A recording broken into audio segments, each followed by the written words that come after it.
हम आपको अमेरिका के स्कूलों में लेकर चलेंगे जहां अब टीचर्स को भी क्लासरूम्स में गन्स यानी बंदूकें ले जाने की इजाजत होगी। अमेरिका के दो राज्य ओहायो और लुइजियाना में एक कानून लाने की तैयारी चल रही है जिसके तहत वहां स्कूल में पढ़ाने वाले टीचर्स को अब अपने पास बंदूक रखने का अधिकार होगा और अगर इस दौरान किसी स्कूल में मास शूटिंग की कोई घटना होती है तो ये टीचर्स अपनी बंदूकों से अपराधियों का मुकाबला करेंगे। यानी अब अमेरिका के स्कूलों में बच्चे बंदूक के साए में बुक्स पढ़ेंगे। अमेरिका में इस समय टेक्सास समेत कुल 28 राज्य ऐसे हैं जहां एक पायलट प्रोजेक्ट के तहत कई स्कूलों में पहले से ही टीचर्स अपने साथ गन्स लेकर जाते हैं और इन शिक्षकों को हथियार चलाने की ट्रेनिंग भी वहां पर सरकारें दे रही हैं और दे चुकी हैं कईयों को। लेकिन अब इस प्रोजेक्ट को कानून का रूप दिया जा रहा है। अमेरिका दुनिया का शायद इकलौता ऐसा देश होगा जहां बच्चों के साथ शिक्षक भी अब स्कूल में गन्स लेकर जाएंगे। वैसे अमेरिका का एक मशहूर रॉक बैंड है जिसका नाम है गन्स एंड रोजेज, लेकिन इस कानून के बाद अमेरिका में गन्स एंड बुक्स का कल्चर आ जाएगा, यानी बुक्स और गन्स एक साथ। स्कूलों में शिक्षकों को हथियार देने का यह आइडिया पहली बार पूर्व राष्ट्रपति डोनाल्ड ट्रंप को आया था और वर्ष 2018 में उन्होंने कहा था कि अमेरिका में गन कल्चर को तभी रोका जा सकता है जब यह हथियार बुरे लोगों से लेकर अच्छे लोगों के हाथों में दे दिया जाए। और हैरानी की बात यह है कि अमेरिका के बहुत सारे लोग इस बात को सही भी मानते हैं। अगर भारत की बात करें तो हमारा देश एक ऐसा देश है जहां गुरु शिष्य की एक लंबी परंपरा रही है। हमारे देश में गुरु को भगवान का दर्जा दिया गया है और भारत वो देश है जहां एकलव्य जैसे छात्र हुए हैं जिन्होंने गुरु दक्षिणा में अपना अंगूठा काटकर अपने ही गुरु को दे दिया। लेकिन अमेरिका में ऐसा नहीं है। अमेरिका में आज किसी छात्र को गुरु दक्षिणा देनी पड़ी तो शायद गुरु दक्षिणा में वो अपने गुरु को बहुत सारी बुलेट्स या फिर गन देगा। Teacher would have a concealed gun on them.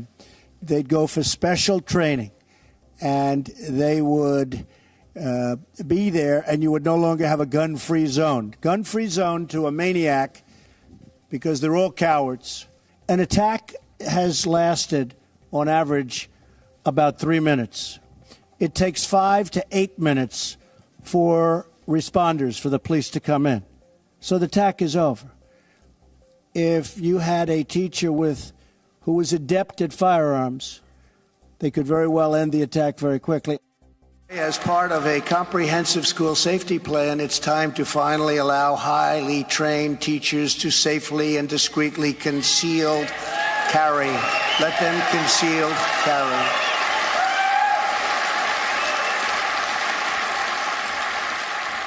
And again, they have to be able to handle it. They have to be highly trained, all of those things, but let them do that. It would be so much better and so much more effective, even from a cost standpoint. We cannot have that because if somebody goes into that building, all of those innocent people will be taken out, will be killed, will be tortured. Bad things will happen. Have to get rid of it. As the age-old saying goes, the only way to stop a bad guy with a gun is a good guy with a gun. Have you ever heard that? No, you've never heard that. According to new data just released by the Center for Disease Control and Prevention, guns are the #1 killer of children in the United States of America. The #1 killer. More than car accidents, more than cancer. Over the last 2 decades, more school-age children have died from guns than on-duty police officers and active-duty military combined. Think about that. More kids than on-duty cops killed by guns. More kids than soldiers killed by guns. For God's sake, how much more carnage are we willing to accept? How many more innocent American lives must be taken before we say enough, enough? America के एक पूर्व राष्ट्रपति की बात आपको सुनाई, America के जो अभी राष्ट्रपति हैं जो बाइडेन, उनकी बात आपको सुनाई। और ये बात हम क्यों कह रहे हैं? इसलिए क्योंकि अमेरिका के टेक्सास में अभी 24 मई को ही एक ऐसी ही मास शूटिंग की घटना हुई थी जिसमें 11 साल से कम उम्र के 19 स्कूली बच्चे मारे गए थे और इनकी हत्या करने वाला भी एक 17 साल का युवा था और उसने वो बंदूक लेकर स्कूल में गया और 19 छोटे छोटे बच्चों की उसने हत्या कर दी। अब आप सोचिए, इस सब के बावजूद अमेरिका अपने यहां गन कल्चर को खत्म करने के लिए तैयार नहीं। समझने वाली बात यह है कि अमेरिका हिंसा को रोकने के लिए हिंसा का ही सहारा ले रहा है। वो गन कल्चर को गन्स के सहारे ही खत्म करना चाहता है, जो बिल्कुल ना तो सही है ना मुमकिन है। लेकिन आज अमेरिका चाहे तो वो कनाडा से सीख सकता है। कनाडा में ऐसी मास शूटिंग्स की घटनाओं को रोकने के लिए एक नया बिल आया है, जिसके तहत वहां हैंड गन्स की बिक्री पर रोक लगा दी गई है। और कनाडा की सरकार ने कहा है कि वो इस साल के अंत तक एक ऐसा अभियान शुरू करेगी जिसके तहत सरकार आम लोगों से उनकी गन्स अच्छी कीमत देकर वापस खरीद लेगी और इससे वहां हथियारों की संख्या कम की जा सकेगी और मास शूटिंग्स की घटनाओं को भी रोका जा सकेगा। लेकिन बड़ी बात यह है कि अमेरिका के पास दुनिया की सबसे बड़ी सेना है। अमेरिका आज कहता है कि उसके पास शानदार पुलिस है, उसके पास शानदार सुरक्षा व्यवस्था है। तो फिर ये कैसी सुरक्षा व्यवस्था है अमेरिका की जो अपने नागरिकों की रक्षा नहीं कर सकती? अमेरिका के पास तो सब कुछ है।